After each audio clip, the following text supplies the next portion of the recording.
Indian Tribune देखने वाले सभी नाजरीन को मेरा प्यार भरा सलाम। मैं हूं आपका मेज़बान माजिद खुर्शीद। आज ज़िले अनंतनाग के डाक बंगलू में प्रोग्राम इनक़द किया गया, जिसके मेहमान खुसूसी वक्फ बोर्ड के चेयरपर्सन डॉक्टर दरख्शां इंद्राबी थे। डॉक्टर दरख्शां इंद्राबी ने कहा कि बाबा साहब ने हिंदुस्तान को अपना आइन दिया और ये बीजेपी है जो उस आइन की हकीकी रूह को पूरा कर रही है।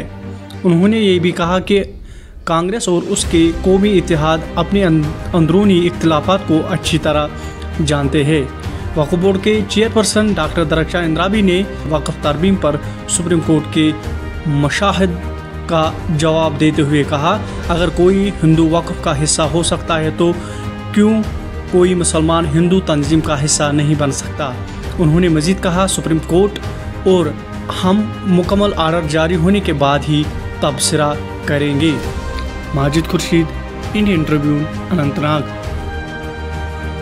यानी डिस्ट्रिक्ट अनंतनाग में हम इसको करने जा रहे हैं क्योंकि आप जानते हैं फादर ऑफ कॉन्स्टिट्यूशन जो हमारे कंट्री का है डॉक्टर बाबा साहब हैं। उन्होंने जो कॉन्स्टिट्यूशन बना के रखा था, लेकिन आप जानते हैं 2014 से बाबा साहब की जो असल में जो उन्होंने हमें कॉन्स्टिट्यूशन दे दिया है, वो आपने 2014 के बाद बाबा साहब को ही अब देखा होगा कि किस तरह से इस कॉन्स्टिट्यूशन की जो हमें रीढ़ की हड्डी है इस देश की, तो किस तरह से आज जिन्होंने वो हमें दिया है, किस तरह से हम बच्चे तक स्कूल एजुकेशन और आम लोगों को मालूम है कि बाबा ये पॉलिटिशियंस अपनी रोटियां सेक रहे हैं क्योंकि काम तो वो कर नहीं रहे हैं।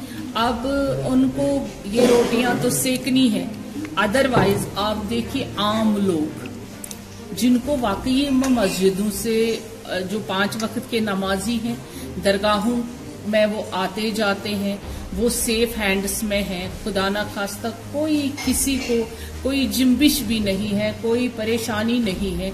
इसलिए नहीं है क्योंकि उनको मालूम है पिछले 3 सालों से यहाँ पे जम्मू कश्मीर वक्फ बोर्ड जो पूरे देश भर में पार्लियामेंट में जिसकी बात की गई, आज आप वक्फ को जानते हैं। यहाँ पे वक्फ के जो दरगाहें हैं, जो आस्थाने हैं हमारी, जो मस्जिदें हैं, जो लैंड है, उसको हमने किस तरह से रिट्रीव करके और हमारा जम्मू कश्मीर का वक्फ आज यहाँ पे है और आम लोग मुतमईन है वक्फ के काम से। इसलिए कोई जो रोटियां सेकने वाले, जो अपनी बातें करने वाले, उन पे ध्यान नहीं दे रहा। सुप्रीम कोर्ट का जो दायरे इख्तियार है बहुत बड़ा होता है, उस पे अभी टिप्पणी करना, क्योंकि ऑनरेबल कोर्ट में जब भी कोई बात होती है, जब तक उस पे फैसला न आए तब तक उस पे टिप्पणी करना शायद सही नहीं।